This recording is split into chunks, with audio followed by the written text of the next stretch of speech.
मिथुन राशि वाले बंधुओं, आभार है आप सभी का, हृदय से अभिनंदन है। मिथुन राशि भिंड यूट्यूब चैनल में। तो मिथुन राशि वालों, जरा ध्यान से सुनिए। अगले 3 से 5 दिनों में आपकी किसी एक ऐसे व्यक्ति से मुलाकात होने वाली है जो आपका भाग्य विधाता बनकर आपके जीवन के दुख तकलीफों से बाहर निकलने में आपकी मदद करेगा।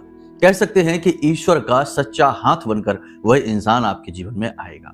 जी हाँ बंधुओं, बेहद महत्वपूर्ण भविष्यवाणियां हैं ये। इन्हें जानना बेहद आवश्यक है क्योंकि आप अब नव वर्ष की दहलीज पर खड़े हैं और समय का परिवर्तन का ऐसा प्रभाव आपके जीवन में आ रहा है कि आप पॉजिटिविटी के साथ आगे बढ़ेंगे।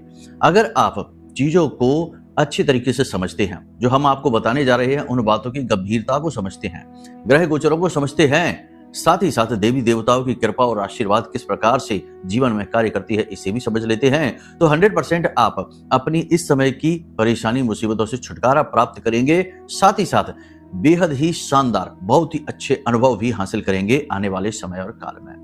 फिलहाल हम आपको बता दें कि अगले 3 से 5 दिनों में आपके जीवन में 3 प्रकार की शुभ घटनाएं होने वाली हैं। साथ ही साथ कुछ अशुभ घटनाएं भी हैं जिन्हें जानना बेहद आवश्यक है। इनके विषय में गहराई से बात करेंगे, साथ ही साथ उपाय सलाह भी आपको देंगे। साथ ही साथ आपको हम बता दें कि इस एक व्यक्ति से मुलाकात होना आपके लिए सौभाग्य की बात रहेगी। आपकी मेहनत, आपकी पूजा पाठ अनुष्ठान, आपके द्वारा की गई निवेदन और विनती का परिणाम है कि भगवान ने इस एक इंसान को आपके जीवन में भेजा है। इसके बारे में जानना बेहद आवश्यक है। यह आपका भाग्य विधाता है। साथ ही साथ हम आपको बता दें कि एक ऐसा महाशक्तिशाली उपाय, वैसे तो हम 2-3 उपाय बताएंगे क्योंकि आने वाला वर्ष सूर्य प्रधान है और इस सूर्य प्रधान वर्ष में आपको उन्नति करनी ही चाहिए। और कैसे आपको संपूर्ण उन्नति और विकास प्राप्त होगा, इसके लिए कुछ विशेष उपाय और क्रियाएं अभी से, आज इसी समय से प्रारंभ कर देनी चाहिए। तो वो सारी चीजें, विधि विधान हम आपको बताएंगे। साथ ही साथ एक ऐसा महाशक्तिशाली उपाय बताएंगे जिसे यदि आपने पूरे मन के साथ, पूरे भाव के साथ कर लिया तो अगले 4 से 6 महीनों के अंदर अंदर आपका अपना खुद का मकान होगा।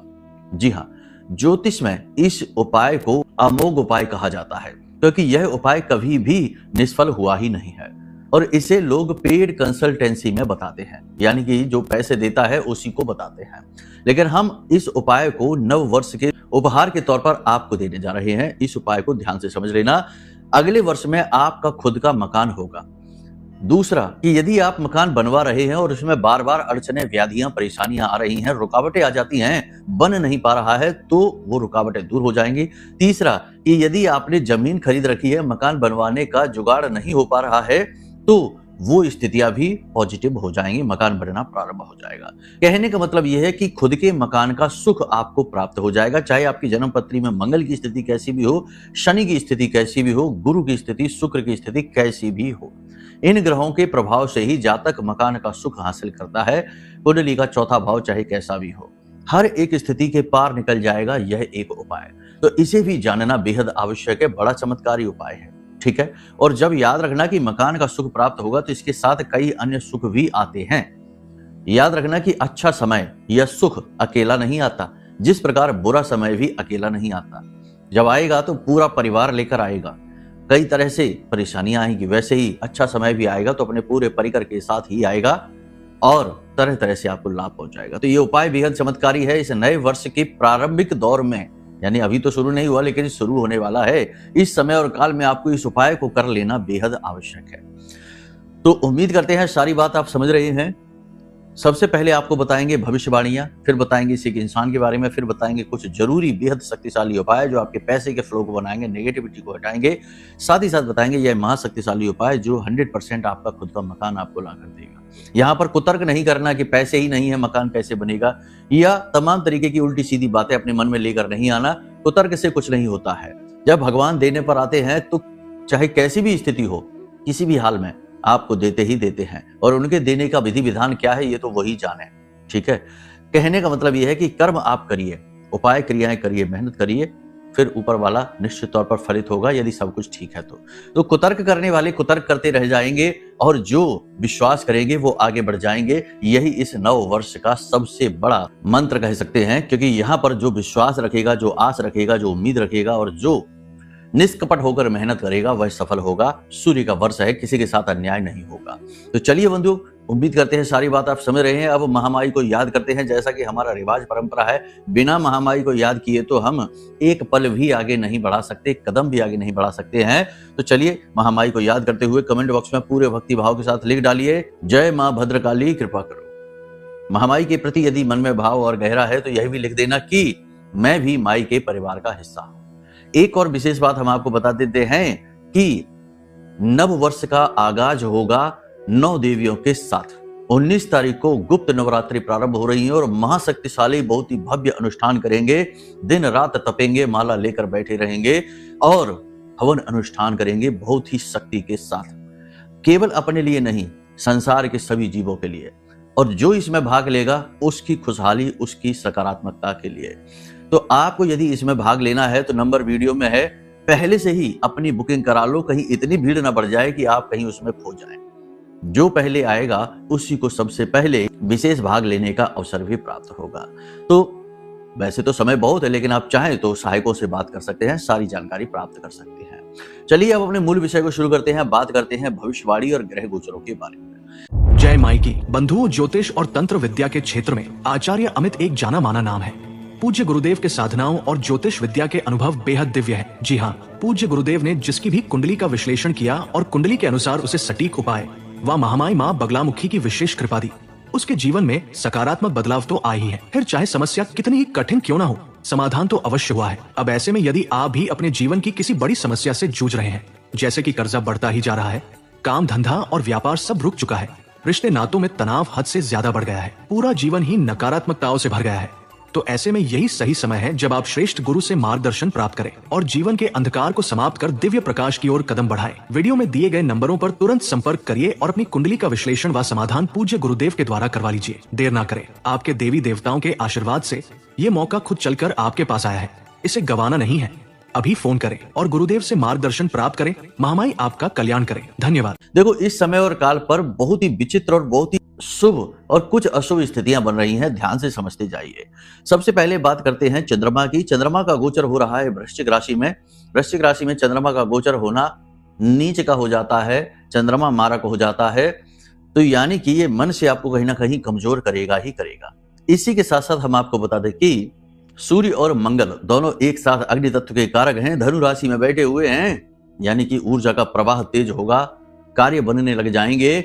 इसी के साथ साथ सबसे बड़ी बात की शनि की 10वीं दृष्टि, गुरु की 7वीं दृष्टि और केतु की 5वीं दृष्टि सूर्य और मंगल के ऊपर पड़ रही है। यानी आपके द्वारा किए गए हर एक कार्य, हर एक कर्तव्य, हर एक कर्म पर 3 गुरुओं की दृष्टि पड़ रही है। देखो, गुरु तो है ही गुरु, शनि भी गुरु ही है। जब आप नियम कानून को तोड़ते हैं, यानी कि अपने कर्मों का ध्यान नहीं रखते हैं, अनैतिक कर्मों की ओर जाते हैं, तो शनि भैरव बन जाता है और आपके हर एक कर्म का हिसाब किताब आपसे वसूल करता है। यानी कि वह क्रूर गुरु है और गुरु सौम्य गुरु है और केतु महागुरु है जब गुरु के साथ मिल जाता है।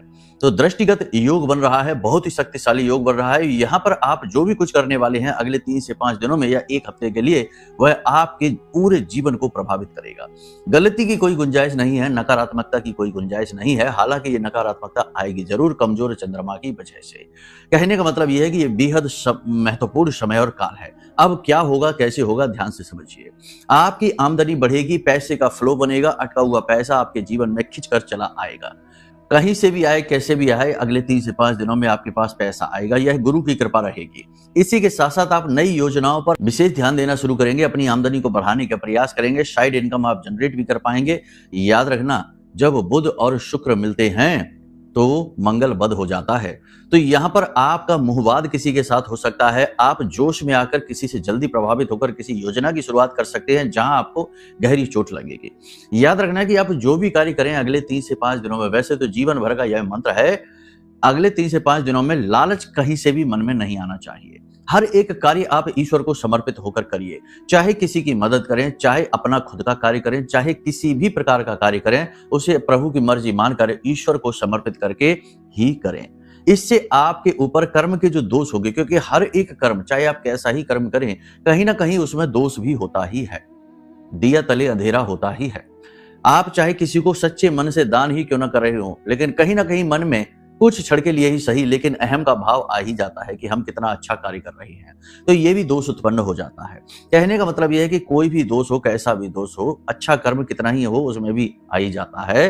तो इस कर्म के इस दोष से बचने के लिए सबसे सरल मार्ग है कि आप उसे अकर्म की स्थिति में डाल दें, यानी कर्म भी किया और नहीं भी हुआ। और वह कैसे होता है कि हर एक कर्म को भगवान को समर्पित कर दो, ईश्वर को समर्पित करके केवल उस कर्म के साक्षी बन जाओ कि दान हो रहा है, हमारे हाथों से हो रहा है, बस देने वाला भगवान है, लेने वाला भगवान है, हम तो बीच में माध्यम है, बस उठाकर दिए देते हैं। जैसे कि दुकानदार सामान को उठाकर ग्राहक को पकड़ा देता है, न सामान उसने बनाया है, न सामान का वो प्रयोग करेगा।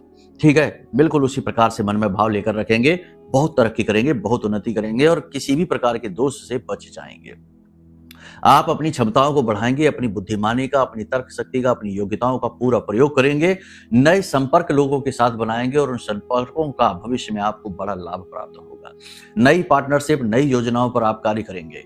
सरकार की तरफ से आपका कोई भी कार्य हो, अटका हुआ हो, उसमें गति आ जाएगी। हालांकि वहां पर आपको निगेटिविटी बहुत देखने को मिलेगी, यानी कि लोग तरह तरह की बातें करेंगे, घूस रिश्वत आदि के भी लेने देने के अवसर आपको मिल सकते हैं, तो इनमें थोड़ा सा बचकर चलें। कभी मजबूरी हो जाए तो कोई बात नहीं है, लेकिन कोशिश करें कि इन चीजों को इग्नोर करें, बचें। साथ ही साथ कोई कोर्ट कचहरी का विवाद है तो उसमें गति आ जाएगी, फैसला आपके मन के अनुसार होगा। कहने का मतलब यह है कि ये समय और काल आपके लिए बहुत ही अच्छा है, लेकिन यहाँ पर आपको 2-3 चीजों का विशेष ध्यान रखना है। पहली चीज ये कि पैसे को दबा कर रखिए, क्योंकि मंगल जो है वो बद है और बद का मंगल 2 बातें करता है। पहला ये कि पैसे के फ्लो को खराब कर देता है, कि पैसे के फ्लो को कंट्रोल तो वही करता है। इसी के साथ साथ दूसरा कर्जा करवा देता है। तो अगले 3 से 5 दिनों में आपको कर्जा लेने से बचना है। जो कर्जा इस समय आपने ले रखा है, उस कर्जे को चुकाने के बारे में कुछ न कुछ मन में विचार लेकर आने हैं, एक्टिविटी करनी है और नया कर्जा लेने से आपको बचना है और ना ही किसी को कर्जा देना भी है। ये स्थिति बहुत महत्वपूर्ण है इस समय और काल पर। इसी के साथ साथ अपने पैसे को बचा कर रखिए। लोग मांगने आए, देना नहीं है, फिजूल खर्ची करनी नहीं है। जिस कार्य में जरूरत है केवल वहीं पर खर्चा करना है।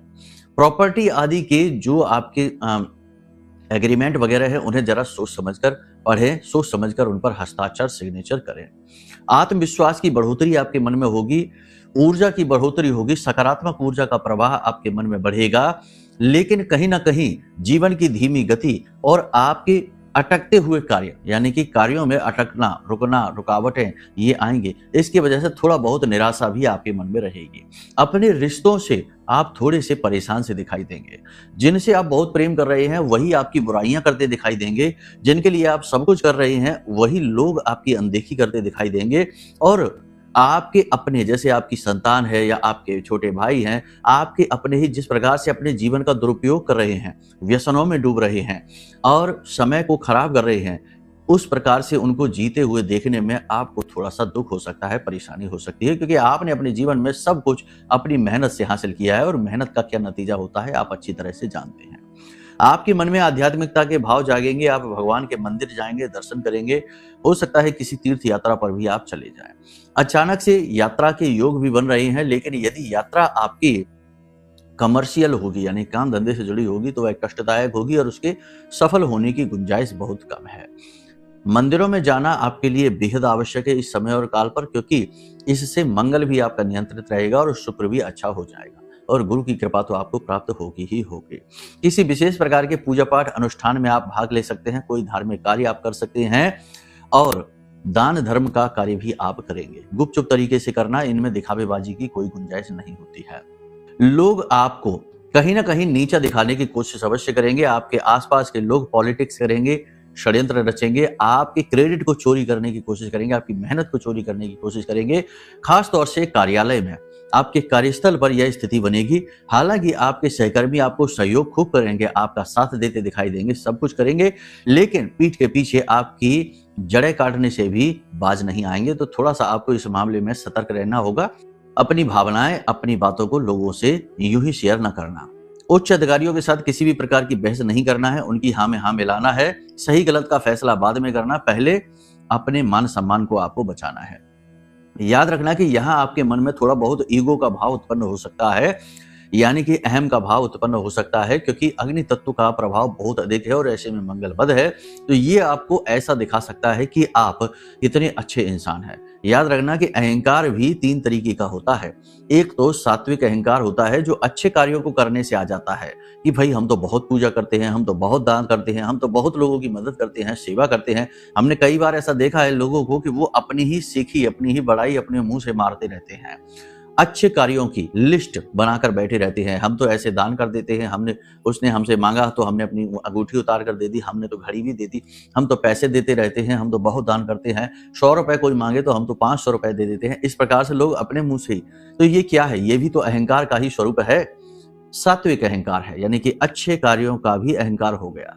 और बाकी तो आप जानते ही हैं, तामसिक और राजसिक अहंकार, यानी कि जो अपनी चीजें आपने एकत्रित कर रखी हैं, धन वैभव सुख समृद्धि, गाड़ी वाहन घर, ये सब चीजों का अहंकार तो राजसिक अहंकार हो गया। तामसिक अहंकार ये हो गया कि हमें शक्ति का अहंकार है, हमारे पास ताकत है, हमारे पास ऊर्जा है, एनर्जी है। ताकत कैसी भी हो, पैसे की ताकत है, शरीर की ताकत है, या हमारे पद की ताकत है, तो किसी भी ताकत का दुरुपयोग करना तामसिक अहंकार। ये अहंकार के 3 रूप हैं।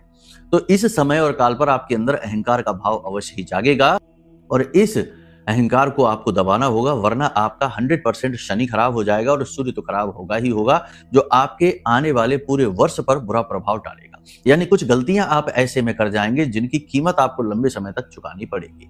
गलत लोगों से आप भिड़ जाएंगे, गलत लोगों से आप अपना समय और खराब करेंगे, ऊर्जा खराब करेंगे, कोर्ट कचहरी के विवादों में फंस सकते हैं। अनावश्यक रूप से नकारात्मक विचारों में फंसकर अपने समय और ऊर्जा को आप खराब कर सकते हैं। इस समय और काल पर आपको कुछ और बातें हम बता दें जो कि बहुत जरूरी है आपको जानना। यदि आप पूजा पाठ अनुष्ठान में रुचि लेते हैं, धार्मिक प्रवृत्ति के इंसान है और भगवान में आपकी पूर्ण आस्था और विश्वास है, धर्म में आस्था और विश्वास है, तो इस समय और काल पर आपको कुछ आध्यात्मिक अनुभव अवश्य होंगे। जैसे कि 2-3 बातें हैं, ध्यान से सुनिए। सपने में आपको भगवान के दर्शन हो सकते हैं, पुरखे पूर्वजों के दर्शन हो सकते हैं, आपके आराध्य आपके इष्ट देव के दर्शन हो सकते हैं, या उनके आंशिक दर्शन हो सकते हैं, जैसे कि भोले बाबा। यदि आप उनकी पूजा करते हैं, उनके लिए मन में भाव रखते हैं, तो त्रिशूल दिख सकता है, मंदिर दिख सकता है, सांप दिख सकता है, काला सांप दिख सकता है, शिवलिंग दिख सकता है, हनुमान जी की गदा दिख सकती है, हनुमान जी का दृश्य भी दिख सकता है, हनुमान जी की पीठ दिख सकती है। इस तरह से भी दर्शन हो सकते हैं, पुरखे पूर्वजों के दर्शन हो सकते हैं। इसी प्रकार जब आप अर्ध निंद्रा में होंगे, यानी कि पूरी नींद नहीं हुई होगी, उस समय और काल पर आपको अपने कानों में मीठे से स्वर में आवाजें सुनाई दे सकती हैं। आपका खुद का नाम लेते हुए की आवाज सुनाई दे सकती है, या फिर आपको ऐसे ही कुछ कोई कहता हुआ सा दिखाई देगा, कानों में ऐसा लगे जैसे कोई कुछ कह रहा है। ये आध्यात्मिक अनुभव। इसी के साथ साथ आपके घर में कोई पक्षी उड़कर आएगा और फिर थोड़ी देर रुककर बाहर चला जाएगा। आपके घर के दरवाजे पर, आप जैसे ही गेट खोलेंगे, दरवाजे पर गाय खड़ी दिखाई देगी, जो आपके ही घर को देख रही होगी, आपको ही देख रही होगी। आप जब घर से किसी जरूरी कार्य को करने के लिए निकलेंगे, तो आपको कोई धर्म गुरु, कोई आध्यात्मिक व्यक्ति से मुलाकात हो सकती है, उनके दर्शन हो सकते हैं। तो ऐसे आध्यात्मिक अनुभव आपको होंगे। साथ ही साथ पूर्वाभास का भी अनुभव होगा। कोई व्यक्ति आपके सामने आएगा और आप यह देखकर ही अंदाजा लगा लेंगे कि यह व्यक्ति किस प्रकार का है, किस प्रवृत्ति का इंसान है। तो ऐसे आपके अनुभव भी हो सकते हैं। तो इन अनुभवों के बाद आपका जीवन बदलेगा, क्योंकि यहाँ कहीं ना कहीं ईश्वर आपके साथ हैं। आपकी मेहनत का प्रतिफल देने के लिए ग्रह नक्षत्र भी अब आपके लिए तैयार हो चुके हैं। दुनिया में फैला लालच, नकारात्मकता, छल कपट को देखकर आपके मन में थोड़ा बहुत दुनिया के प्रति अरुचि का भाव उत्पन्न हो सकता है, घृणा का भाव उत्पन्न हो सकता है कि कैसे लोग छोटी छोटी चीजों में आपस में झगड़ रहे हैं, कैसे कैसे क्राइम हो रहे हैं, कैसी कैसी नकारात्मकताएं फैली हैं, ना जाने क्यों लोग सुधर ही नहीं रहे हैं। यदि ऐसे विचार आपके मन में आते हैं और आप यदि दुनिया से, अपनी मेहनत, अपने काम से, अपने आसपास के लोगों से थोड़ा सा चिढ़ से रहे हैं, नफरत कर रहे हैं, तो ये गलत कर रहे हैं आप। ऐसा आपको नहीं करना है। दुनिया में विद्या है तो अविद्या भी है, ठीक है। तो कहने का मतलब यह है कि लोग अविद्या के शिकार होते हैं, माया के शिकार होते हैं और तरह तरह के कर्म कुकर्म करते रहते हैं। तो आप इस चक्करों में ना पड़िए। पूरी दुनिया की ठेकेदारी आपके पास नहीं है। आप केवल अपनी जिम्मेदारी ले लीजिए। आप अपने आप को सुधारिए। आप सुधरेंगे, जग सुधरेगा, ठीक है। तो आप अपने आप को सुधारिए, अपने ऊपर नजर रखिए, अपने ऊपर दृष्टि रखिए, अपने कर्मों का हिसाब किताब खुद लिखकर चलिए कि आप क्या कर रहे हैं, किसी से कैसे बोल रहे हैं, किसी से क्या बर्ताव कर रहे हैं, किसी को हीन करा रहे हैं, किसी को उच्च दिखा रहे हैं, कहने का मतलब ये है कि किसी के साथ आप कैसा बर्ताव कर रहे हो और आपका स्वयं का सोचने का पैटर्न क्या है, किस प्रकार से आप विचार कर रहे हैं, इन सारी चीजों को आप देखते हुए चलिए। स्व आकलन बेहद आवश्यक है। कभी कभी आपके मन में इस प्रकार के विचार भी आएंगे कि जीवन का लंबा चौड़ा संघर्ष का दौर है, लंबा चौड़ा कठिनाइयों का दौर है, सुख के पल तो ना के बराबर ही हैं। तो ऐसे में जीवन के प्रति निराशा का भाव आपके मन में आ सकता है, लेकिन आप इन भावों से विजयी बनिए, अपने आप को पॉजिटिव रखिए। इन चीजों से जो मन में आते हैं, देखो पॉजिटिव के साथ निगेटिव विचार आते ही हैं, अच्छे लोगों के साथ बुरे लोग भी होते ही हैं कहीं ना कहीं, लेकिन अच्छे लोगों का काम है कि वो अच्छाई पर ध्यान दें और बुरे लोगों को भी सुधारने की कोशिश करें। यानी बुरे विचार भी आ रहे हैं तो उनमें भी अच्छे विचार लाएं। जैसे कि जब आपको ऐसा लगे कि जीवन ही निकल गया और ये जो घिसाई है, ये जो मेहनत है, ये कम ही नहीं हो रही है, संघर्ष कम ही नहीं हो रहा, तो यहाँ पर आप ये भी देखिए कि ये जीवन आपको कितना सारा अनुभव ही दे रहा है।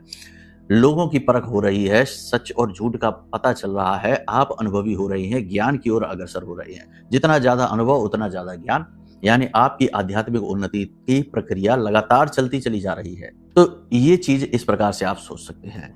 अब यहाँ पर जो बातें हमने आपको बताई हैं, वे बातें ठीक इसके उलट भी हो सकती हैं। यदि आपकी जन्म पत्री में भी मंगल बद का बैठा है, यदि आपकी जन्म पत्री में सूर्य खराब है, यदि आपकी जन्म पत्री में गुरु खराब है। कैसे खराब होते हैं? तो सीधी सी बात है कि गलत भाव में बैठ गए हैं, नीच के हैं, अस्त हैं, बकरी हैं या पाप ग्रह से ग्रसित हैं, तो खराब हो जाते हैं। तो अब यदि आपको ये भविष्यवाणियां सच होती नहीं दिखाई देती, या फिर आप बहुत अच्छा कर रहे थे पहले लेकिन अब अचानक से आपके जीवन में गिरावट आनी शुरू हो गई है, या फिर आप बहुत ज्यादा फंसे हुए, उलझे हुए से अपने आप को महसूस करते हैं, तो 100% आपकी कुंडली में कोई पाप ग्रह योग है। कुंडली दिखा लीजिए, नया वर्ष आने को है, नया समय और काल है, जीवन में उन्नति का समय आ रहा है। आप भी उन्नति करिए, पीछे न रह जाइए। अपनी कुंडली दिखाइए, कुंडली में जो दोष हैं उन दोषों को निवारण के सटीक उपाय हम आपको दे देंगे। साथ ही साथ महामाई का यह महारक्षक कवच भी आपको दे देंगे। यदि आपके पास कुंडली नहीं है तो आप इस महारक्षक कवच को मंगा लीजिए। यह आपके जीवन की हर एक नकारात्मकता को, चाहे वह ग्रह से जुड़ी हो, चाहे किसी ने आपके ऊपर कुछ कर रखा हो, हर एक नकारात्मकता से मुक्ति दिला देगा। यह महारक्षक कवच ब्रह्मास्त्र विद्या मां बगलामुखी के सबसे शक्तिशाली मंत्र से जागृत है, अभिमंत्रित है। इस महारक्षा कवच को मंगा लीजिए। यही समय और काल है जब आप निर्णय लीजिए, क्योंकि आज के आपके निर्णय आने वाले पूरे वर्ष को निर्धारित करेंगे आपके लिए। यहां तक सारी बात आपने समझ ली है। अब एक जरूरी उपाय कि आपको अपने सूर्य को यहाँ पर सुरक्षित रखना है, यानी कि प्रबल बनाना है, ताकि आपकी उन्नति हो और नेगेटिविटी आपके जीवन में ना आए। तो सूर्य को प्रबल बनाने के लिए आपको क्या करना है? प्रतिदिन सोकर जागते ही स्नान आदि करने के बाद में तांबे का एक लोटा लेना है, उसमें स्वच्छ जल भरना है, थोड़े से काले तिल डालने हैं, थोड़ा सा लाल सिंदूर डालना है या लाल चंदन डाल सकते हैं, और अपने सिर पर कपड़ा रखते हुए सूर्य देवता को यह जल समर्पित करें और मंत्र का उच्चारण करें, ओम घृणी सूर्याय नमः। इस मंत्र का उच्चारण करें, ओम घृणी सूर्याय नमः। इस मंत्र का उच्चारण करें। साथ ही साथ प्रतिदिन आदित्य हृदय स्त्रोत का पाठ करें। नहीं पाठ कर पाते हैं तो मोबाइल में इसे सुने ही, इससे आपको बहुत बल मिलेगा और जो निगेटिविटी है आपकी ओर आकर्षित नहीं होगी। ठीक है। साथ ही साथ पैसे के फ्लो को बनाने के लिए लाल गूजा के साथ गोमती चक्र और 6 लक्ष्मी कौड़ियां लेकर आपको लाल रंग के कपड़े में बांध लेनी है। साथ ही एक चांदी का सिक्का भी रख लेना है, इसी के अंदर लाल कपड़े में लपेट कर बांध लेनी है और इसे अपने घर की उत्तर दिशा में रख देना है, चुपचाप छिपा के। इससे पैसे से जुड़ी नेगेटिविटी आपकी दूर हो जाएगी। यहां तक सारी चीज आपने समझ ली है। अब बात करते हैं उस एक व्यक्ति की। तो देखो, जिस भी व्यक्ति का जन्मांक 9 है, जिस भी व्यक्ति का जन्मांक 4 है और जिस भी व्यक्ति का जन्मांक 3 है और जिसका 7 है, यानी कि 9, 4, 3, 7 जन्मांक जिनका है, ऐसे व्यक्ति, यानी कि जिनका जो मूलांक होता है, जैसे जिसका जन्म 25 तारीख को हुआ तो 5 और 2 को मिलाया 7 हो गया, ऐसे व्यक्ति आपके जीवन में ईश्वर की कृपा के रूप में आएंगे, आपकी उन्नति अवश्य ही कराएंगे। लेकिन इन सबसे महत्वपूर्ण हम आपको बता दें कि किसी ऐसे व्यक्ति से मुलाकात करने के लिए जो आपका भाग्य विधाता बने, आपकी कुंडली में कोई पाप ग्रह योग नहीं होना चाहिए। तो सबसे बड़ी बात है कि पहले कुंडली का आकलन कराइए, क्योंकि कुंडली में यदि दोष बैठा है तो वह कभी आपको पनपने नहीं देगा, आगे बढ़ने नहीं देगा, हमेशा आपको नीचे ही गिराएगा। ठीक है। उम्मीद करते हैं सारी बात आपने समझ ली है। अब जो मकान वाला उपाय है वह कल के कार्यक्रम में बताएंगे, अगले कार्यक्रम में बताएंगे, समय काल अधिक हो रहा है। चलिए बंधु, आज के कार्यक्रम को यहीं विराम देते हैं। मन में कोई प्रश्न उठे, जैसे कुंडली आकलन कराना है, पूजा पाठ में भाग लेना है, महारक्षा कवच मंगाना है, कुछ भी जानना है तो वीडियो में नंबर है, इन नंबरों पे फोन करिए, सारी जानकारी आपको प्राप्त हो जाएगी। प्रेम से बोलिए जय माई की, जय मां बगलामुखी। हमारे प्रिय और परम पूज्य आचार्य जी ने अपनी साधनाओं के अनुभवों पर आधारित शक्तिशाली उपाय और क्रियाओं के माध्यम से हजारों लोगों के जीवन को पूरी तरह से बदला है। आचार्य जी के द्वारा बताया गया हर एक उपाय इतना सटीक और कारगर होता है कि जो भी इसे पूरे भाव के साथ कर लेता है उसे साक्षात महामाई की कृपा और आशीर्वाद प्राप्त हो जाती है। इसलिए निसंकोच इन उपायों को पूरे भाव के साथ करिए, आपका कल्याण होगा। जय माई की।